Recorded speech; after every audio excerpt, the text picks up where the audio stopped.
The flight attendant looked him straight in the eye and said, "You can't fly alone." 5 minutes later, she nearly dropped the drinks tray because that same boy was sitting in the cockpit right beside the captain. Stay with this video because what this teen reveals next will leave you stunned. And the truth, it was hidden in plain sight all along. Before we start the story, comment below where in the world you're watching from today. And if you like stories like this, don't forget to subscribe and turn on the bell icon so you never miss one. The airport was crowded and loud, filled with the sound of rolling suitcases, gate announcements, and people hurrying to their flights. Near gate 17, a teenage boy named Tyler Ridge stood calmly beside the first-class boarding lane. He held a small leather duffel in one hand and a crumpled boarding pass in the other. His shoulders were square, his back straight, and his face calm. He didn't have earbuds in or a phone out like most kids his age. Instead, he clutched a worn booklet titled Flight Protocols for Advanced Trainees. The edges were folded from years of use.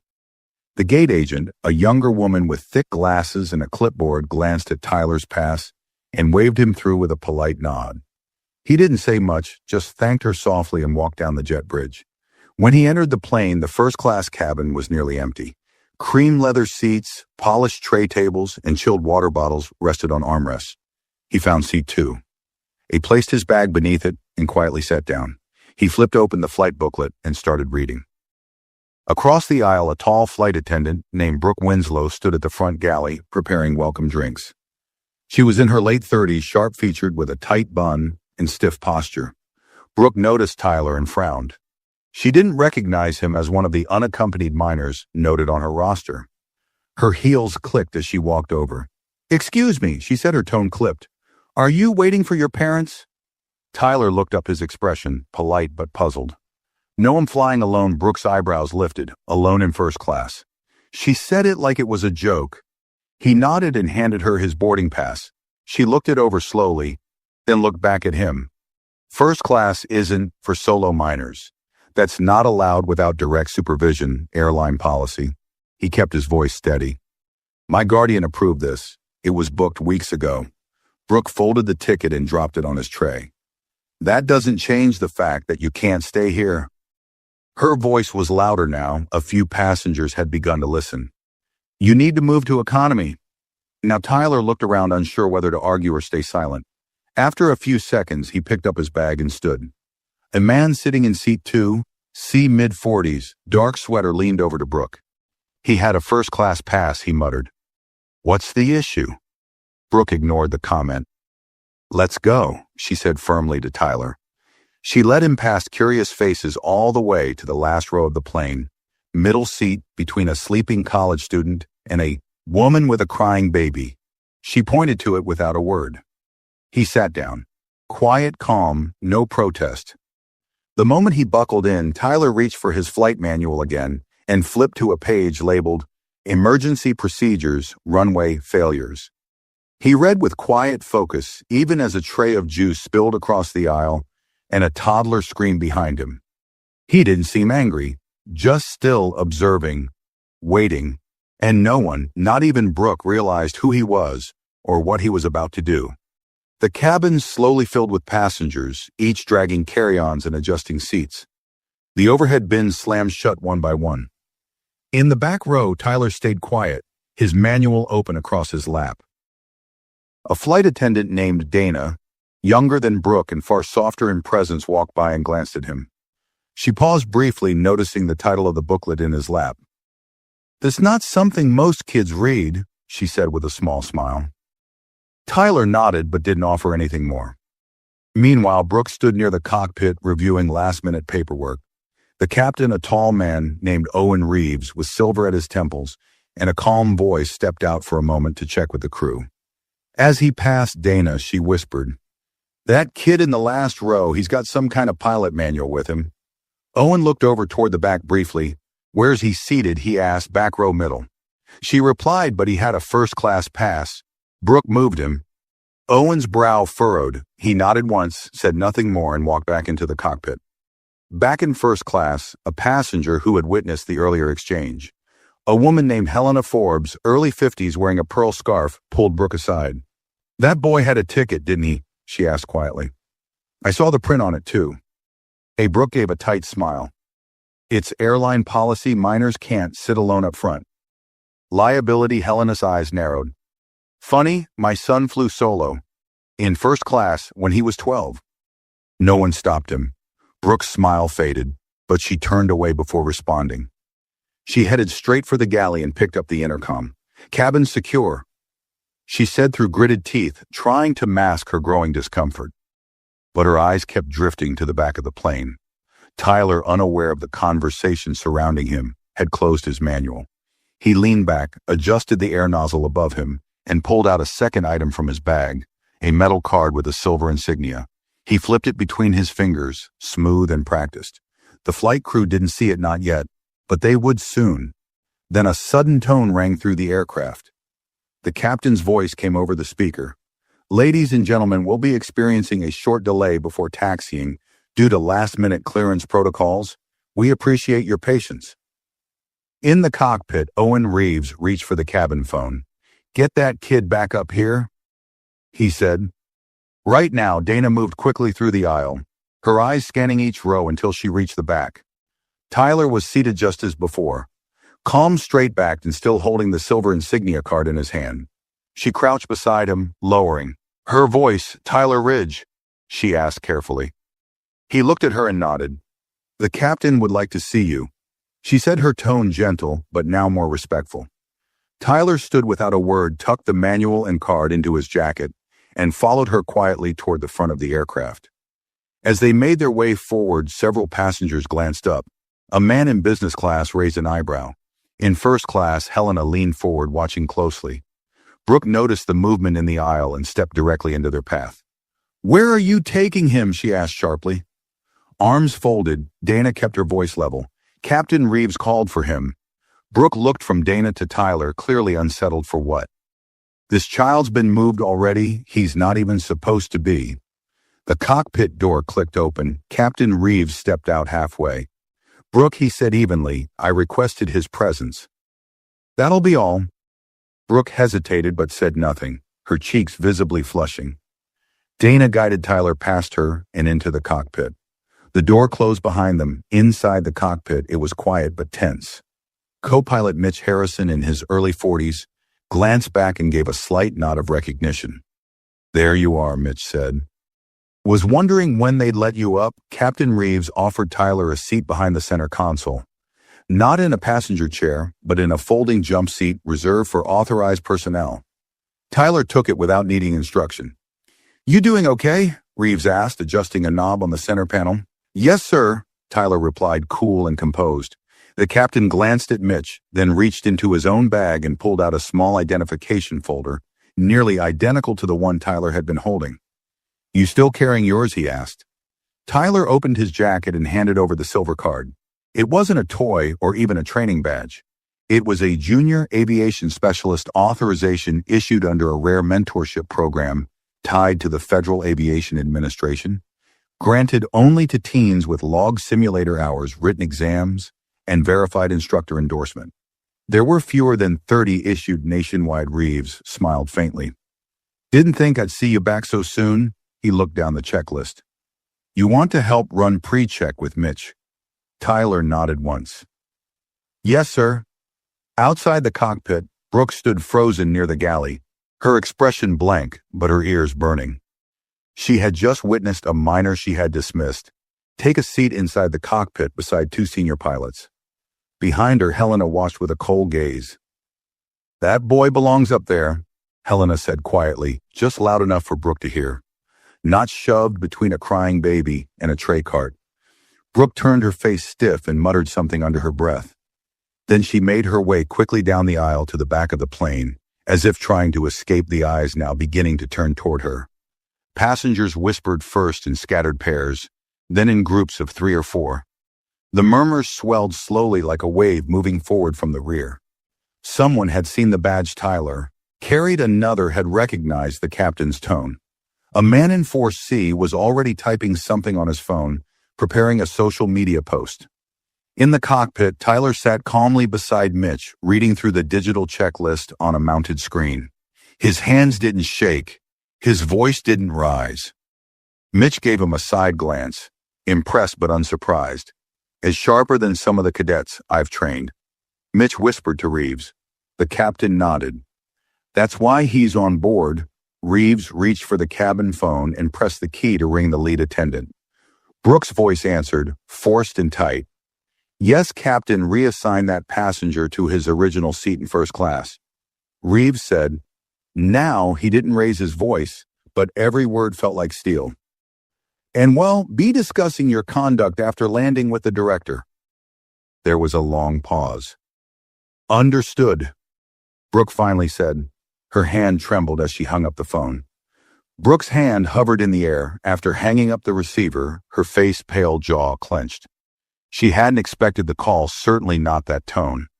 The captain had never spoken to her that way in over 9 years of flying. She stared at the intercom panel for a moment too long, the quiet pressure of humiliation blooming across her chest. When she turned around, her composure cracked further as she met the stares of multiple passengers, subtle but undeniable. Some quickly looked away. Others didn't bother hiding their frowns. She straightened her blazer and walked back toward the rear of the plane, her heels clicking against the narrow aisle. Each step felt heavier than the last. A woman in row 19 gave her a sharp glance. A man in 18A leaned into the aisle slightly to follow her with his eyes. She had always felt in control, on a flight in command of the cabin of the service of the rules. But something had shifted, and now she felt like every movement was being judged. Tyler was still in the cockpit when the captain called back to Mitch, asking him to escort the boy to his original seat. Mitch gave Tyler a quiet nod. Let's get you settled up front again. Tyler adjusted his jacket and followed the co-pilot out of the cockpit. Mitch didn't say much as they walked together, but the small gesture walking beside him like a colleague, not like a child, said everything.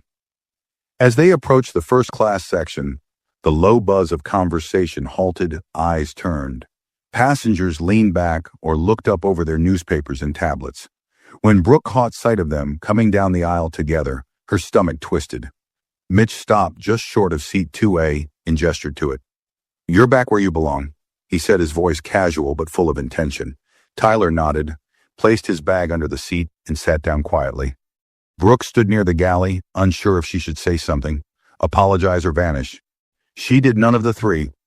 Her face tightened as she turned away, pretending to adjust the beverage cart.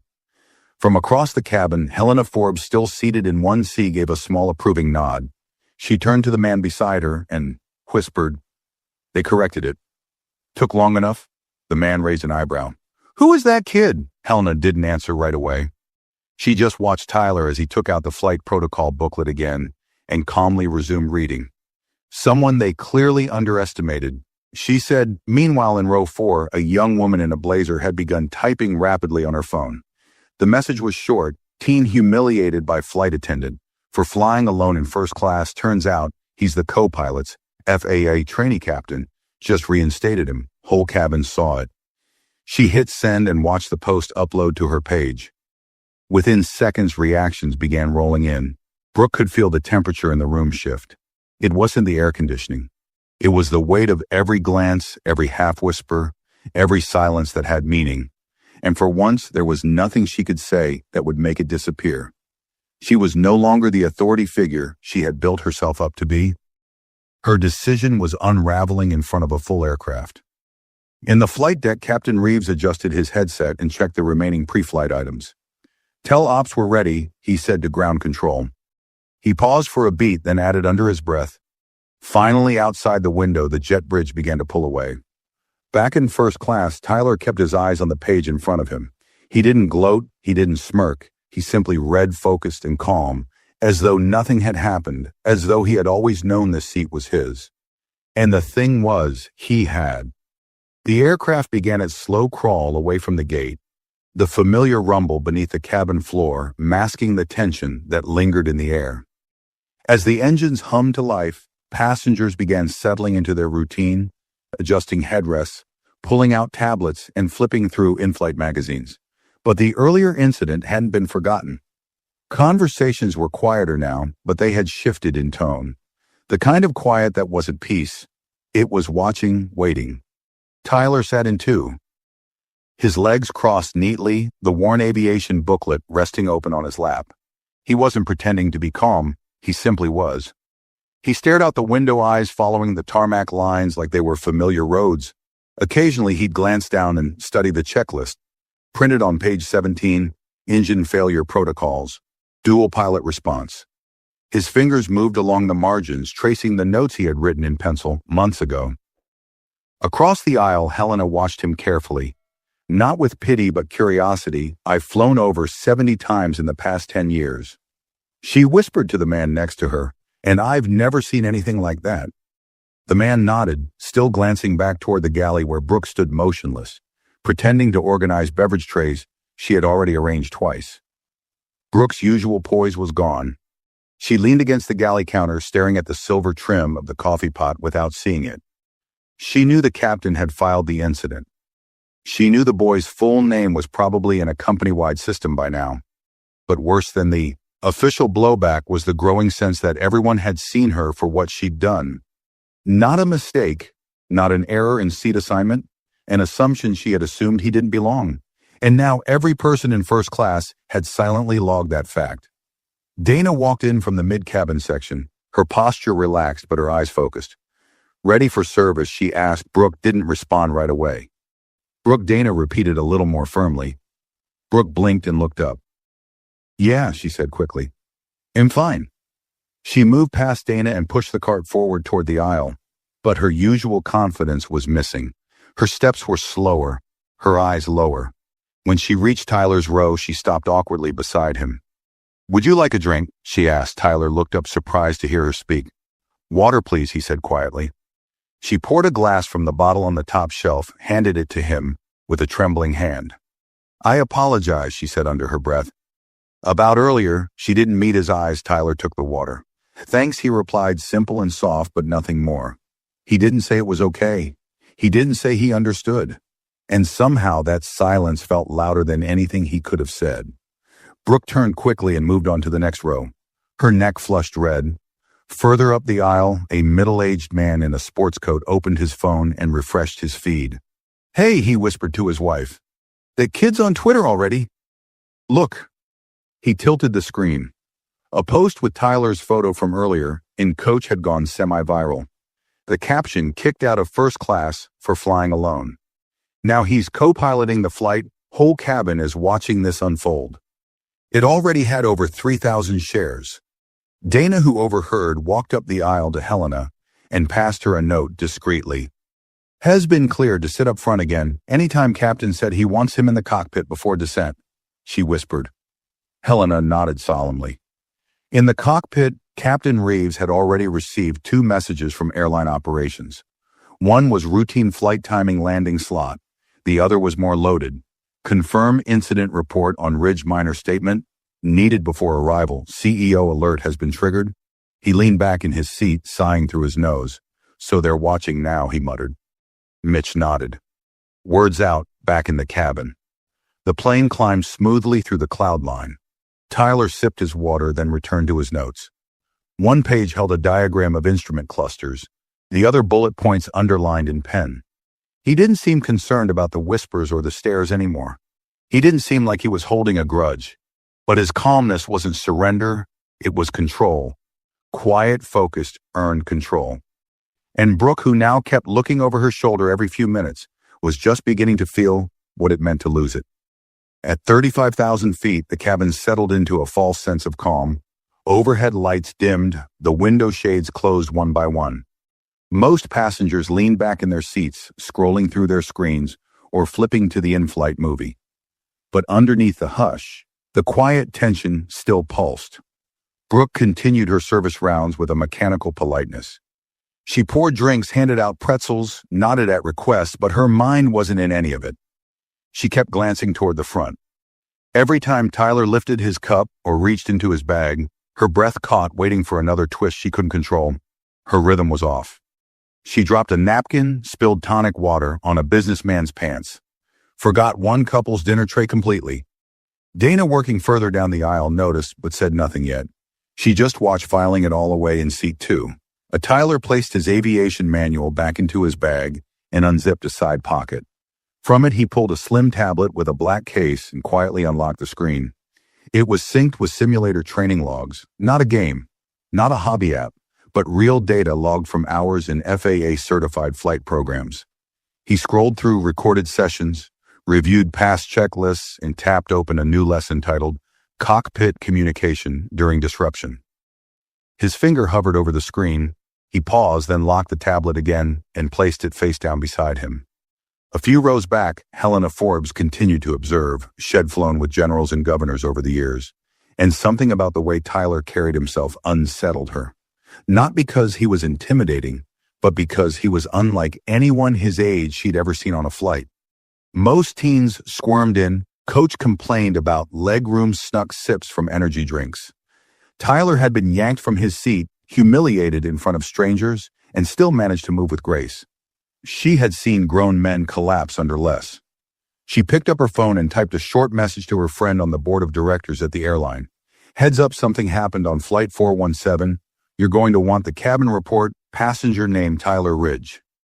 She didn't expect an immediate reply, but she knew the ripple had started. Meanwhile, in the galley, Brooke leaned heavily against the counter. Her hands gripped the metal edge, knuckles white. She reached for the service phone, pressed the code for the cockpit, and waited. Captain Reeves answered. "Yes, I need to speak with you," she said, barely managing to keep her voice from shaking. "It'll be out in a few," the captain replied evenly. "Well, talk after second service." Brooke hung up slowly, her fingers trembling. She had convinced herself that if she kept her head down and stuck to routine, this could blow over. But it wasn't going to. The captain's tone wasn't angry, it was worse. Detached professional final. Near the rear of the aircraft, Dana moved between rows, checking on passengers. As she returned to the galley for more water bottles, she caught Brooke staring into space again. "You okay?" Dana asked. "I'm fine." Brooke snapped quickly, then softer. "I'm just tired." Dana studied her for a moment. "You sure that's all?" Brooke didn't answer. Instead, she turned and began rearranging already stacked cups. Dana gave a small nod to herself and walked away. Across the aisle, a man in 3D lowered his headphones and whispered to his seatmate. "Is that the kid who was moved?" The woman nodded. "I think he's some kind of trainee. Did you see him go into the cockpit?" The whispers were no longer about curiosity. They had shifted to concern, not for Tyler, but for what this meant.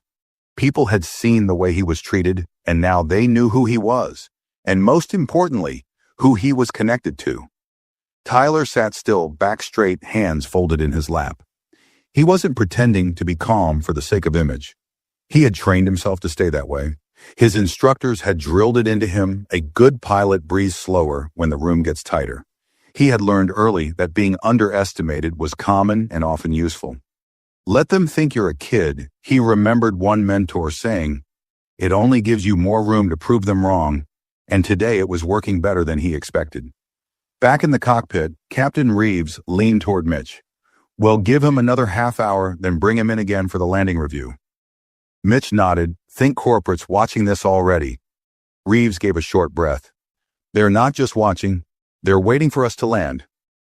Mitch looked down at the message thread from HQ1. Unread email glowed at the top. Subject: URGENT Ridge Incident. Executive review pending. Mitch whistled under his breath. "They're going to want every second of this flight accounted for." "They'll get it," Reeves replied, "every second, and they'll learn what it looks like when one of their own is treated like baggage." At 37,000 feet, surrounded by steel clouds and silence, everyone on board had started to realize this flight was no longer routine, and for Brooke, routine was the one thing she no longer had. An hour into the flight, the lights dimmed further as the cabin crew prepared for evening service. But the tension hadn't faded, it had only gone quiet. The kind of quiet that carries weight, the kind that clings to walls and follows every footstep. Tyler sat in his seat with a small notebook open, now jotting down neat rows of numbers and codes in blue pen. His mind wasn't on the food service or the growing whispers. He was reviewing simulated traffic patterns for descent in variable winds, something he'd been practicing for months. The rest of the cabin had no idea what he was doing, but the calm in his body language made them glance at him now and then, more out of curiosity than discomfort. He didn't shrink from the attention.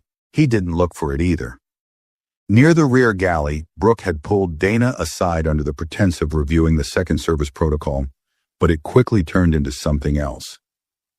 Have you ever been written up? Brooke asked quietly, not making eye contact. Dana blinked, caught off guard. No. Why? Brooke's eyes darted toward the front. Captain said he's filing something. I don't know how bad it'll be. Dana crossed her arms, choosing her words carefully. What exactly happened between you and the kid before boarding?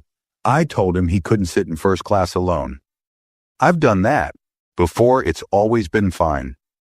Brooke's voice wavered between defensiveness and regret. But this time he wasn't just a passenger, Dana said softly. I didn't know that. Brooke replied quickly. He looked.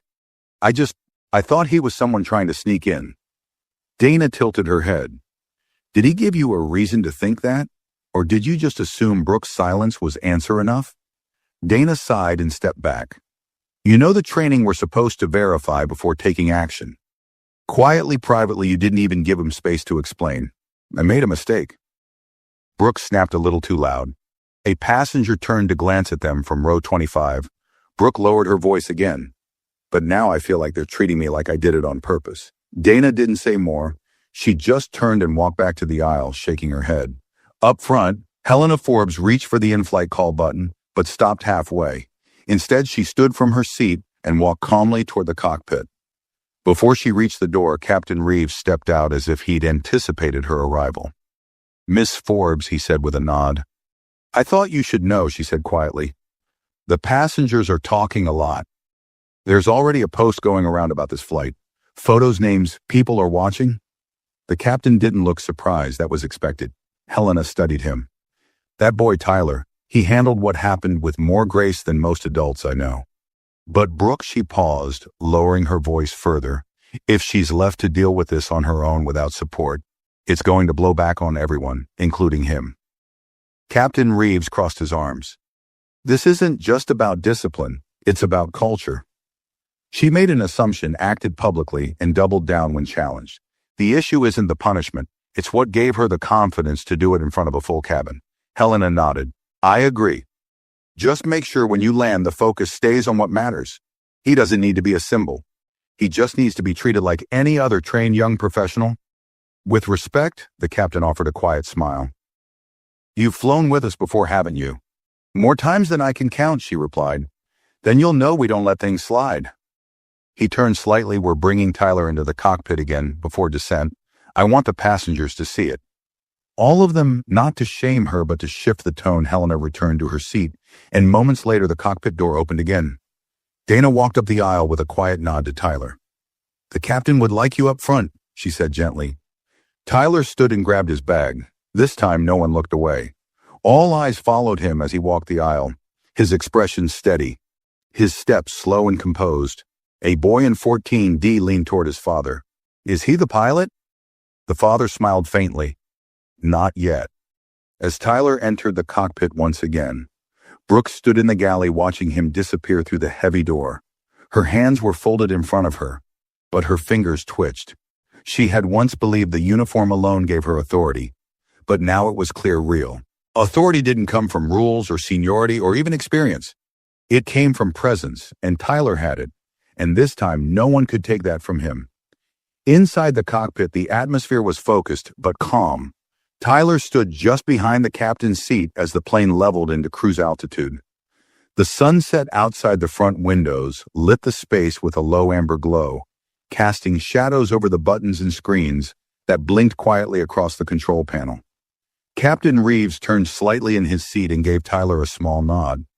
Ready to walk through descent prep? Yes, sir, Tyler replied. The co-pilot Mitch handed Tyler a laminated checklist.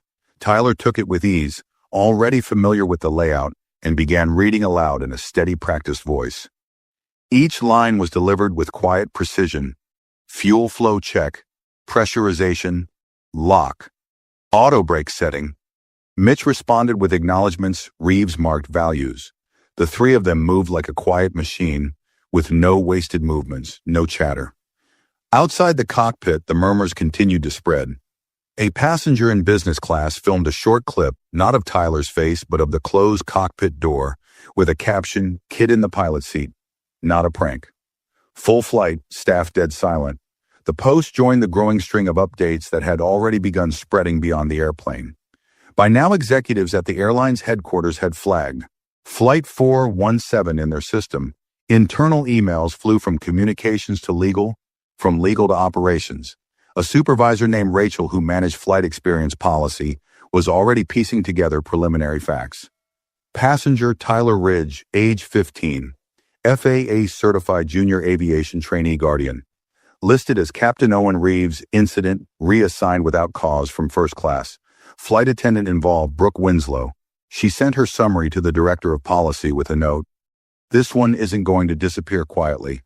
Recommend immediate prep for statement. Meanwhile, back on the aircraft, Brooke's hands were starting to ache from how tightly she gripped the edge of the beverage cart. She hadn't moved from the galley in over 20 minutes. Every time she considered walking the aisle, something held her back. It wasn't the passengers, it was herself. Her own voice echoed in her mind on a loop. "You can't fly alone." That line, loud, condescending, spoken for the entire first-class cabin to hear, had become the rope tightening around her reputation. Dinah noticed she returned from checking on row 18 and approached slowly. "You should take a break," she said gently. "I'm fine," Brooke replied, forcing a smile that didn't quite reach her eyes. "No, you're not," Donna said, not unkindly.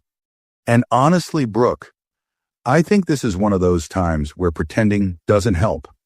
Brooke didn't answer. She just stared straight ahead, watching the reflection of her own stiff posture in the stainless steel panel beside her. Further up the aisle, Helena quietly drafted an email to a longtime acquaintance at the Civil Aviation Training Board. She didn't include photos or gossip, just a name, a flight number, and the words, "There's a kid you should know about. Has not loud, has not flashy, but he's got something rare." In the cockpit, Tyler had just completed the last item on the checklist. The captain turned toward him with a nod of respect. "How's it feel to sit here again?" Tyler looked down at the instruments for a long second before answering. "Like I never left." Captain Reeves cracked a faint smile. "Good answer." Then he added, "You know what I want you to do when we land? Stay in the cockpit until passengers disembark." "No," Reeves said, shaking his head. "I want you to walk out with me. Through the aisle with your head high. Everyone deserves to see what professionalism actually looks like. And more importantly, what it doesn't." Tyler hesitated, not out of fear, but thoughtfulness. "If I do that, it'll make things harder for her," he said without naming. Brooke Reeves gave a small sigh. "Maybe, but that part's not your responsibility. She made her choice. Now we make ours." Tyler nodded, then returned his focus to the display screen in front of him. Outside, the last light of day dipped below the horizon, turning the clouds into a smear of purple and gold. Back in the cabin, passengers began preparing for landing. Seat backs clicked upright, trays folded in. The tension that had held since takeoff began to shift, not dissolve, but transform. They had all witnessed something unusual, not dramatic, not explosive, just quietly unforgettable. Brooke stood near the front, her shoulders hunched slightly, her fingers twitching near the intercom. She wasn't sure what she would say. She wasn't even sure she would be allowed to say anything. In all her years flying, she had never felt more off balance, not because she had been challenged, but because she had been wrong. And for the first time, everyone knew it. And Tyler, the boy she had dismissed without a second thought, had said nothing unkind to her. Made no scene, offered no smug glances. He had simply flown better than anyone else on board. As the flight began its slow descent, the cabin lights dimmed further, casting a soft amber glow across the rows. The voice of Captain Reeves came through the speaker, steady and composed. "Ladies and gentlemen, we've begun our descent into Charlotte. Please return your seat backs and tray tables to the upright position. Cabin crew prepare for landing." Passengers stirred, some stretching their legs, others tucking away tablets and books. But more than a few glanced toward the front of the plane, toward the closed cockpit door, their minds still caught on the quiet revelation of the flight Tyler Ridge. The boy who had been humiliated in front of the entire cabin only hours before now sat behind that door calmly assisting two senior pilots with landing procedures. Most of the passengers didn't know exactly what his training entailed. The certifications, the log simulator hours, the mentoring program. But they didn't need the paperwork. His presence had said enough. His quiet confidence had done more to change minds than any badge or uniform. And now they waited not out of fear, but out of respect. Brooke Winslow stood in the forward galley, her back rigid against the wall. Her eyes stayed locked on the rows ahead, though her gaze had long since turned inward. She had memorized every detail of the incident, every word she had said, but none more than the sentence she now couldn't seem to outrun. You can't fly alone. She had said it as a warning, a dismissal, and now it echoed back at her with painful clarity. Not because of who Tyler turned out to be, but because of who she hadn't allowed herself to see in the first place. Her authority, once so automatic, now felt fragile. And it wasn't just the looming disciplinary report or the whispers from corporate. It was the quiet judgment of the passengers, the shift in how they looked at her. No eye contact, no friendly banter. Just distance, like the space between her and the boy she'd wrongly removed had grown into something much larger than a row of seats. Dana walked past her checking latches and instructing passengers to buckle up.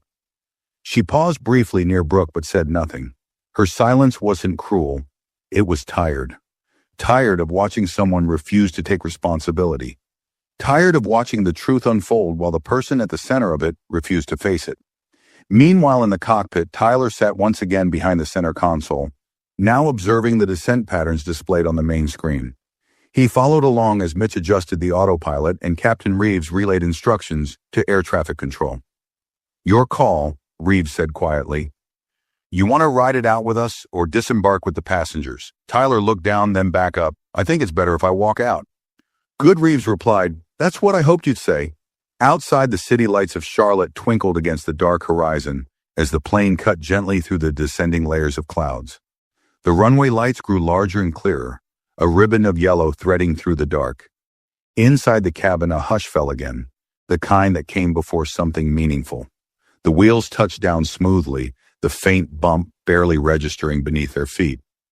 Passengers looked up from their seats, not in surprise, but with subtle acknowledgement. They had landed, yes, but something more had also arrived. As the plane taxied to the gate, Dana gave her final safety reminders over the speaker, her voice clear and direct. Brooke stood off to the side, barely moving. The cockpit door remained closed for now, but the anticipation was thick. When the plane came to a full stop, the seatbelt signs turned off with a soft chime. A rustling of seatbelts followed, but unlike most flights, no one jumped to their feet. People stayed seated, watching, waiting. Then the cockpit door opened. Captain Reeves stepped out, first followed by Mitch. Behind them walked Tyler, bag over his shoulder posture, upright, face calm. There were no theatrics, no dramatic pauses. Just a quiet walk down the aisle side by side, with the two pilots who had trusted him all along. The passengers didn't cheer. They didn't clap, but heads turned, and one by one people made space. They stood aside, nodded. A few whispered, "Good job," or "You handled that well." Others simply watched in silence. When Tyler passed row 2, Helena looked up and said softly, "You did more than fly. You taught." He nodded once but kept walking. As they reached the aircraft door, Brooke was still standing by the exit. Her face was drained of color, her posture stiff. She opened her mouth to speak, but nothing came out. Tyler didn't stop. He didn't look at her. He stepped onto the jet bridge beside Captain Reeves, and together they walked into the terminal. Only after they were gone did Brooke finally move.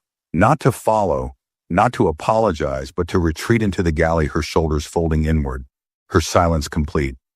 And all around her the cabin emptied, not just of passengers, but of belief in the person she used to be. In the terminal, the buzz was immediate. A few passengers who had deplaned ahead of Tyler were already standing near the windows, glancing back at the jet bridge as if waiting for confirmation of what they'd just witnessed. Others walked ahead, but whispered to each other with wide eyes and hushed tones. Several opened their phones, mid-stride scrolling through Twitter, TikTok, and Facebook, finding versions of the same story that had already gone viral before the plane touched the ground. Tyler Ridge stepped into the terminal, flanked by Captain Reeves and co-pilot Mitch.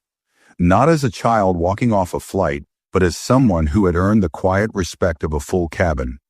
His face didn't show pride or victory, just the same steady calm that had carried him through every moment of the day.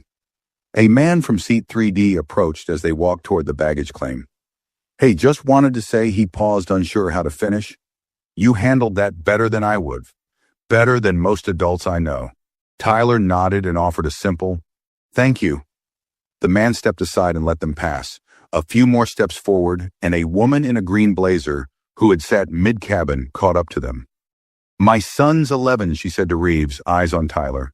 "Has obsessed with flying." "Hell, want to know your name?" Reeves gave her a warm smile, but let Tyler speak for himself. "Tyler Ridge," he said quietly. The woman smiled, his going to remember that by the time they reached the baggage carousel, a small cluster had formed not to crowd him, but to observe from a distance. Some took photos discreetly, though none were intrusive. They simply wanted to capture what felt like a rare moment, a boy quietly setting an example in a world too used to noise.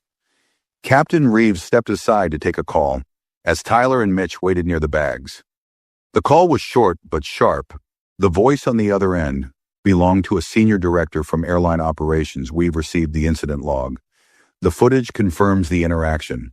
Passenger Ridge is on our approved minor pilot development list. The board has been alerted." Reeves didn't flinch. "I assumed as much." The director hesitated, then added, "We're drafting a statement. Corporate Communications wants to know if Ridge's family is reachable for approval." "Has not looking for attention," Reeves said. "Has looking to be taken seriously. Big difference." After a beat of silence, the voice replied, "Understood." Reeves hung up, looked toward Tyler, and saw something he hadn't expected. The boy had finally dropped his shoulders. Not in exhaustion, but in relief. The hard part was over. Or so he thought. Back on the aircraft, the final passengers had exited. Dana remained to complete post-flight checks, but Brooke stood motionless, near the galley, eyes locked on the floor. Her uniform, usually pristine, now felt stiff and uncomfortable. She barely noticed as two men in dark jackets boarded the plane from the jet bridge. "Brooke Winslow?" one of them asked. She turned slowly. "Yes, we're from Flight Operations Compliance. We'll need you to stay aboard for a formal report." Her lips parted slightly, but no sound came out. Dana stood nearby, watching with a mix of unease and resignation. She'd suspected something like this was coming, but seeing it play out still made her stomach twist. The compliance officers moved toward the cockpit, asking for the flight log. Brooke remained still, staring at the empty rows of seats, the very rows where she had once felt in control. It struck her all at once how fast power could shift when it was built on shaky ground. Dana approached cautiously. "Do you want me to wait with you?" Brooke shook her head slowly. "No, you should go." Dana gave a short nod and stepped off the plane. As she entered the terminal, she passed by a group of employees standing near Gate 19. Looking at a tablet screen, she glanced over just long enough to see a headline already populating news feeds. "Young aviation trainee removed from first class. Later revealed as airline mentors, co-pilot flight crew. Under review after unjustified reassignment of FAA certified minor." Below the title was a photo someone had snapped during disembarkation. Tyler walking between Captain Reeves and Mitch, his bag slung over one shoulder, his eyes ahead. Dana's heart sank a little. Not for the airline, but for Brooke. There was no recovering from this kind of thing without facing it. Hedden and Brooke had spent the entire flight trying to avoid it.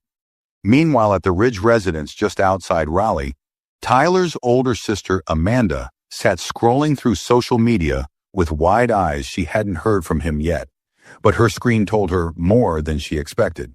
Post after post described the incident. Photos, videos, comments of disbelief and outrage.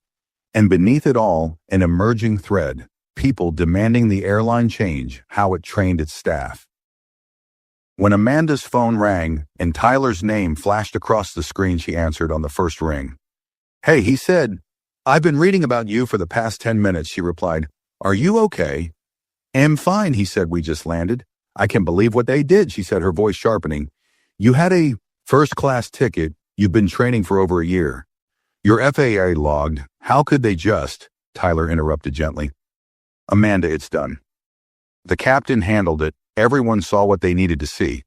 Amanda fell silent for a moment, then asked quietly, "Do you want me to post something? Say anything." Tyler thought about that. Then with his usual steady tone said, "No, I'd rather let the truth speak for itself." And it had in terminals on screens across group chats and message boards. The story was already flying further than he ever could have imagined.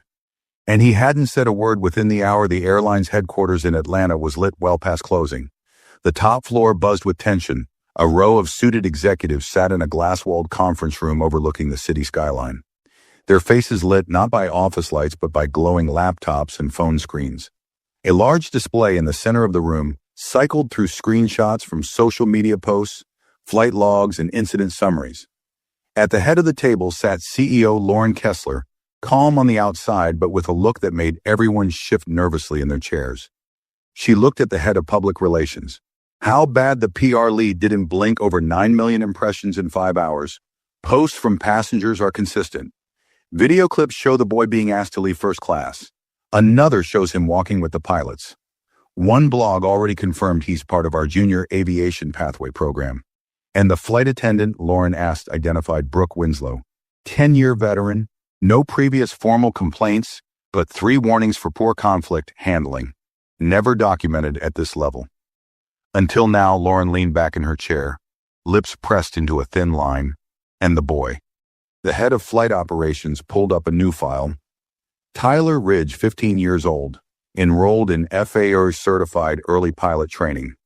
Guardian listed as Captain Owen Reeves, one of ours. Kids got over 200 simulator hours logged, approved for cockpit shadowing under supervision. Everything in his record is clean. Stellar. Even Lauren tapped her pen against the desk slowly, deliberately. So we not only mistreated a passenger, we humiliated one of our own future pilots in front of a plane full of customers, and then let him quietly correct our error like a professional, while the adult in uniform melted down in front of everyone. The room fell still. From across the table, a legal advisor spoke up. Technically, the airline didn't violate policy, but the optics, this isn't going to blow over with a statement alone.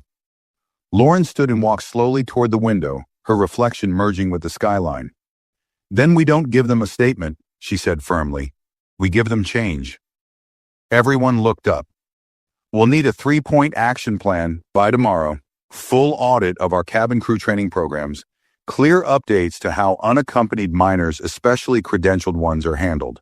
And I want a direct apology issued to Tyler Ridge and his family.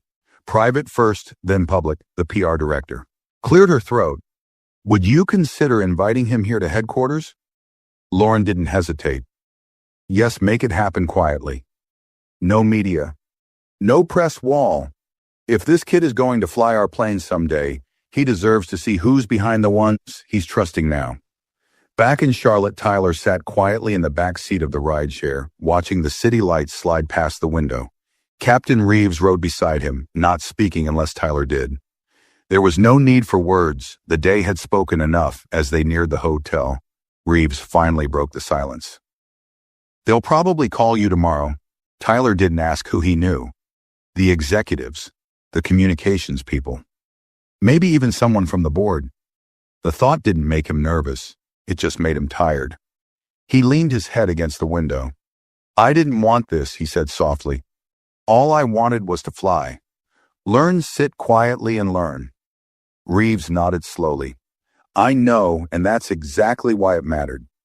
They pulled into the hotel's circle driveway. Before getting out, Tyler looked over. Is Brooke going to lose her job? The captain was quiet for a moment. I don't know. It's not up to me, but it's because of me. Tyler said. Reeves turned to face him. No, it's because of her choices. You didn't ask to be disrespected. You didn't raise your voice. You didn't demand anything. You carried yourself better than most adults would have. And in doing that, you gave every passenger on that plane a mirror. Tyler held his gaze, then slowly nodded. Inside the hotel lobby, Amanda was already waiting. She stood up the moment she saw him, pulling him into a hug that lasted longer than usual. I saw the video, she whispered. You were amazing. I didn't do anything, he murmured into her shoulder. You didn't have to, she said. They did it all themselves. Captain Reeves stood at a distance, watching the siblings quietly. He checked his phone one last time before heading toward the elevator. A new email from flight operations had arrived. Subject line board directive, Tyler Ridge formal recognition and internal review. He tapped it open, read the first few lines, and then closed it again. Whatever came next, it had already started. And the boy they once dismissed as too young to fly alone had just taken an entire airline to school. Not with force, not with anger, but by simply refusing to be less than who he was. The next morning, Tyler woke to find his phone buzzing nonstop. Messages poured in, not from strangers, but from classmates, instructors, aviation mentors, and even a few unfamiliar area codes. Most were short and supportive. Saw what happened. Proud of you. They know your name now, and they should. You handled that flight better than some full-grown pilots I've seen in action. Amanda sat on the hotel room couch, still in her hoodie, sipping coffee, her laptop open with a dozen tabs running. You're on 4 news sites, Tyler, she said without turning around. Local outlets picked it up first, but now national ones are covering it. They're quoting passengers from the plane. Someone even found an old post from your flight, school graduation, and linked it. Tyler rubbed the sleep from his eyes. That's not what I wanted, I know, Amanda replied. But this isn't about what you wanted anymore. It's about what they saw. He stared at the floor for a long moment. I didn't do anything special. Amanda finally turned to face him. Exactly, you didn't throw a fit. You didn't scream. You didn't ask for anything you hadn't already earned. That's what makes this so powerful. Tyler sat in silence, unsure how to respond. Then a knock came at the door. Captain Reeves stood in the hallway dressed in civilian clothes, now with a leather folder tucked under his arm. Hope. Him not too early, he said. Amanda opened the door wider to let him in. Reeves gave Tyler a firm nod. I just got off a call with the airline. They're requesting a meeting today. In-person CEO included. Tyler's expression didn't change much, but Amanda could tell it rattled him. Why me? Reeves shrugged slightly. They're not calling it discipline. They're calling it recognition. Quietly, they don't want cameras. No press, they just want to talk. Tyler leaned back in the chair, arms crossed. So they want me to be the face of their mistake. They want to keep from making it again, Reeves said carefully. But how you handle this, that's up to you. It'll be with you either way. By early afternoon, a black town car picked them up outside the hotel. The drive to the regional airline offices was silent, except for Amanda's quiet typing in the back seat. She was already drafting questions Tyler might be asked just in case. When they arrived, a senior representative named Monica Graves met them in the lobby, polished, polite, but not overly familiar. We appreciate you coming in, she said, offering a handshake to both Tyler and Amanda. They were led into a sleek conference room with glass walls and a long walnut table. Around it sat several familiar faces from the airlines. Top-tier executives from operations, training, customer relations, and safety CEO, Lauren Kessler sat at the far end, flanked by the head of compliance and legal counsel. Everyone stood when Tyler entered. He didn't flinch. He walked in slowly, pulled out a chair, and sat beside Captain Reeves. Amanda took the seat on his other side. Lauren spoke first. Mr. Ridge, let me start by saying, we're sorry. Tyler didn't nod. He didn't interrupt. He waited. She continued. What happened on Flight 417 was a failure not of paperwork or policy, but of judgment. Our crew failed to recognize both your credentials and your right to be treated with the same respect afforded to any passenger. You remained composed in a situation where many would not have, and in doing so, you revealed cracks we can't ignore. She turned slightly and a screen lit up on the far wall. It displayed a 3-slide presentation titled Operational Conduct Audit Phase 1. As of this morning, Lauren continued, we've begun rolling out mandatory review sessions for every crew member who interacts with passengers, starting with scenarios that involve minor students or credentialed trainees. This isn't reactive PR, it's the beginning of a hard reset. She paused. You have no obligation to speak here, Tyler. But if you're willing, Wed, like your input. Tyler looked around the room. Dozens of eyes, most belonging to people twice his age, waited on him. He took a breath. I don't want to be a spokesperson, he said calmly. I'm not here to make anyone feel bad. I just wanted to fly. That's all I've ever wanted. There was a beat of silence, Then he added, "But if what happened to me stops the next kid from being judged before they speak, then fine will help." Quietly, Monica scribbled a note. The compliance officer nodded. Lauren leaned forward. "You've already helped more than you know." After the meeting ended, several executives approached Tyler quietly, thanking him, offering business cards invitations to future training events. He accepted them with measured politeness, but tucked them away without a word. As they walked back to the car, Amanda nudged him lightly. "You just spoke to the people who run the airline like you've been doing this for years." "I have." Tyler replied. She smiled. "Not at that table, you haven't." He looked at her, then glanced toward Captain Reeves walking just ahead of them. "Well, maybe now I have." Behind them, from one of the tall glass windows, Lauren Kessler watched the three of them walk toward the curb. She turned to her assistant. "Keep an eye on that kid," she said, "because one day he's not going to be flying for us." The assistant looked confused. "You think he'll go to another airline?" Lauren shook her head, smiling faintly. "No, I think one day he's going to run one." That evening, back at the hotel, Tyler stood alone on the rooftop terrace, leaning against the railing, watching the distant airport lights blink steadily against the night sky. Each pulse, each sweep of a landing beam, reminded him of why he started.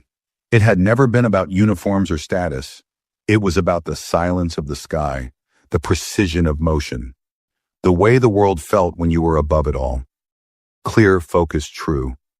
Behind him, the sliding glass door opened. Amanda stepped out quietly, a fresh soda in one hand. "You good?" she asked, handing him the can. Tyler nodded and took a sip but didn't turn around. "They want to fly me to Atlanta next week, headquarters. Full invitation."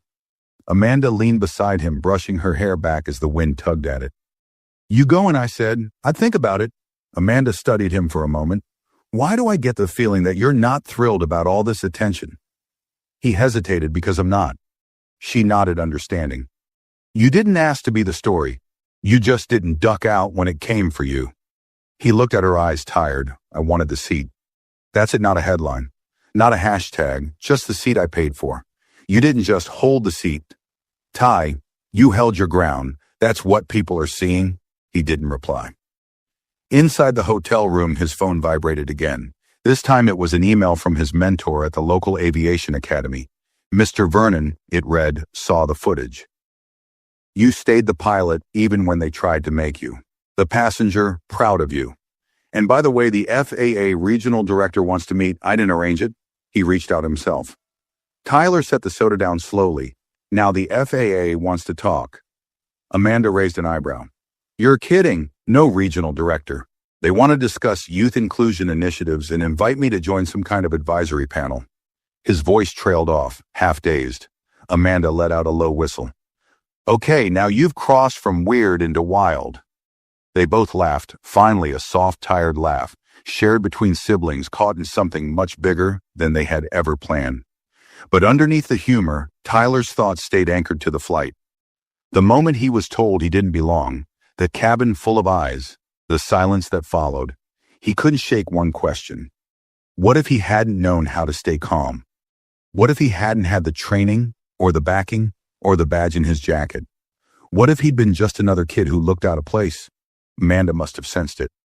"You're thinking about what happens to the next kid who doesn't have a pilot for a guardian." He nodded. "Or the next one who's quieter, or smaller, or doesn't speak up." Amanda exhaled slowly. "Then maybe this meeting with the FAA, maybe it's not just about you." Inside, the news continued to cycle coverage of the story. One anchor used phrases like quiet dignity and symbol of resilience. Another panel debated corporate culture in the aviation industry, pointing to how policy and bias often meet at 35,000 feet. They didn't know Tyler had muted the TV hours ago. He didn't want to hear what strangers thought of him. He already knew who he was. Elsewhere, far from the hotel, in newsrooms, Brooke Winslow sat at her kitchen table in her small apartment. The overhead light flickering, her uniform jacket hung limply on the back of a dining chair. Still untouched from when she'd set it down that morning, in front of her was a single folded letter. She had received it just after landing, hand-delivered by a supervisor who hadn't said more than 5 words. The letter read, "Dear Ms. Winslow, following the formal review of Flight 417 and its associated passenger service conduct, We are placing you on administrative leave pending further evaluation. During this time, you are not permitted to serve on any domestic or international routes. You will be contacted by our compliance division regarding next steps. This is not a termination notice. However, your conduct has triggered a full audit of our onboard service training program, which will begin immediately. We encourage you to use this time to reflect. She read it twice, 3 times, but the final line was the one that stuck. We encourage you to use this time to reflect. She looked toward the window at the blinking lights of departing aircraft far above and realized something sharp she had never learned to reflect. Not really. She had memorized procedures, repeated protocols, corrected other crew members, but she had never paused to ask why she made the choices she did. Why she thought a boy in a first-class seat didn't belong there, or why her first instinct had been to correct instead of to ask. Now the airline was asking her to sit still and look inward, and she didn't know how. At the same time, on the edge of town, Captain Reeves sat alone in a quiet office at the Regional Training Center, reviewing paperwork. He had requested reassignment from flight duty for the next 3 days, not out of fatigue but intention. A folder on his desk bore the title, Program Development Pathway Expansion for Underrepresented Youth in Aviation. He had seen enough to know that Tyler's story shouldn't be a one-off. It needed to become a model, a map, and the next time a young passenger stepped into first class with quiet confidence, he didn't want there to be hesitation. He wanted that child greeted with 3 words, "Welcome aboard, Captain." 2 days later, Tyler sat across from a round table of FAA regional advisors in a sunlit boardroom that overlooked a small airfield outside Raleigh. The air was quiet, the atmosphere respectful. He wasn't here to be congratulated. He was here to be asked questions, real ones, the kind people usually reserve for adults with years of experience, not teenagers with clean notebooks and worn simulator gloves. Across from him sat Director Kent Holloway, a silver-haired man with 40 years in commercial aviation, known for being both old school and fiercely protective of the rules that kept skies safe. He studied Tyler through wire-rimmed glasses. "You've flown simulators in fog, crosswinds, emergency resets," Holloway said. "But none of that prepared you for what happened on that flight. And yet you handled it better than some people who've flown for decades." Tyler looked down briefly, then met his gaze. "I didn't think I was handling anything. I just didn't want to give anyone a reason to say I didn't belong." One of the advisors, a younger woman named Karina Nguyen, leaned forward. "But that's the point. You shouldn't have had to carry that weight." "No one should," Tyler nodded. "But some of us do, especially when we're the only one in the room who looks like us." That line held the room in a long pause. Holloway finally exhaled. "We're working on a youth advisory panel, not a PR stunt. Real access. I'd like you to consider chairing it. Not because of what happened, but because you know what's missing." Tyler blinked. "Chair it." "But I'm only 15, Holloway gave a small, dry smile. "You're 15, and somehow you already understand what this industry forgets every few years." Tyler didn't answer right away, but he didn't say no. Meanwhile, back at the airline's training facility, a different meeting took place in a much less polished room. Brooke Winslow sat in a cold metal chair across from 2 internal compliance officers and a human resources representative. Her appearance was neat. Her voice controlled, but her eyes gave her away, redrimmed, slightly sunken. She hadn't been sleeping. They handed her a copy of her own report. She didn't reach for it. "Brooke," said the woman from HR gently, "do you understand why we're here?" Brooke's voice cracked slightly. "Because I made a mistake." "That's not the full story," said the lead compliance officer, a tall man in his 50s. "It's not just the error, it's the pattern. We have statements from passengers and other crew who've noticed behavior that suggests you tend to act before verifying facts, especially with young or non-traditional passengers." Brooke's face tightened. "I didn't mean to treat him badly." "I thought you assumed," the HR rep said softly. Brooke flinched at the word. "I didn't think a kid that young belonged in first class alone. That's all." The silence that followed was thick, and when you learned who he was, the compliance officer asked. Brooke swallowed. "I still thought it was a setup, that someone was helping him fake it." The room shifted slightly. The woman from HR closed her notebook gently. "That's what this comes down to. Brooke, not the incident itself, but your inability to adjust your thinking, even after new information was presented. That's the training you skipped. That's the failure we can't overlook anymore. They handed her a 2-page document. Her hands trembled as she took it. The heading, final employment, termination, voluntary option available. She stared at it for a long time. You can resign today with severance, said the compliance officer, or continue the review and let it go to final judgment. But either way, your flight status is suspended indefinitely. Brooke nodded slowly, her lips pressed tightly together. She didn't argue. She didn't cry. She just folded the paper, once placed it in her bag, and stood to leave.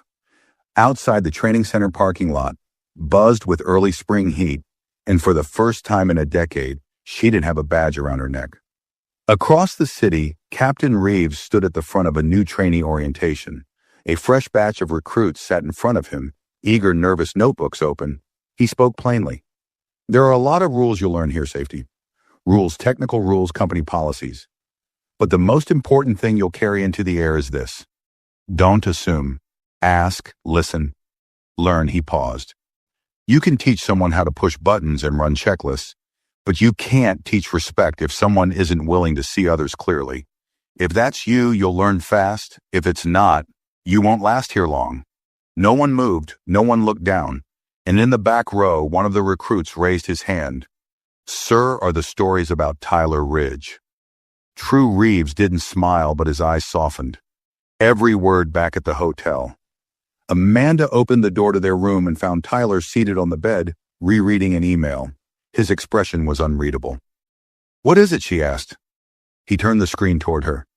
It was from the president of a regional airline alliance. We'd like to invite you to speak at this year's Aviation Youth Leadership Summit topic, Earning the Seat. Amanda leaned against the wall, shaking her head in awe. You going to do it? Tyler stared at the email. I think I have to. And maybe he did. Not for the attention. Not for the headlines. But because once you've sat in a seat that people told you didn't belong to you and proved that it always did, you don't walk away from it. You invite someone else to sit there, too. Months later, Tyler Ridge walked through the doors of a packed auditorium at the Aviation Youth Leadership Summit wearing a simple navy blazer. No pilot stripes, no flashy introductions. He didn't need them. Everyone already knew who he was not because he'd shouted, but because he had. The lights dimmed and the crowd settled as his name was announced. He stepped up to the podium, placed his notes down, and looked out across a sea of young faces. Students, trainees, dreamers, many of whom had been told they weren't ready, didn't belong, or were too much or not enough. He began quietly the same way he had on that flight.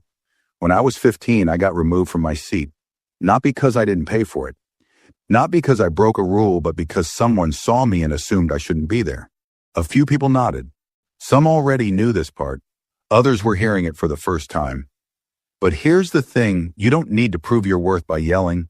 You prove it by staying steady when everything around you shakes, by knowing what seat you've earned and sitting in it. Even if someone tells you to get up. He paused, scanning the room. And when they try to move you out of that seat, don't just fight for it.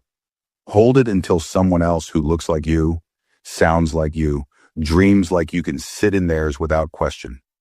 The applause was slow at first, then grew, not wild, not dramatic, but meaningful.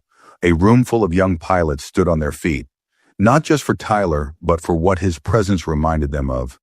That respect isn't given, it's noticed. And once it is, it spreads. Outside the auditorium, a new class of junior flight students prepared for simulator practice. On every training badge, a quiet addition had been made in bold lettering, credentialed, welcome aboard. As Tyler stepped off the stage, Captain Reeves waited with his arms folded, pride in his expression. Amanda stood just behind him, recording quietly this time, not for the world to see, but for them to remember Tyler didn't need a seat in first class anymore. He had claimed something bigger. He had changed how people saw the cockpit. This wasn't just a story about a flight. It was about how we treat those who dare to dream bigger than we expect. If this story touched you, please give it a like, share your thoughts in the comments, and don't forget to subscribe to the channel for more real powerful stories like this one.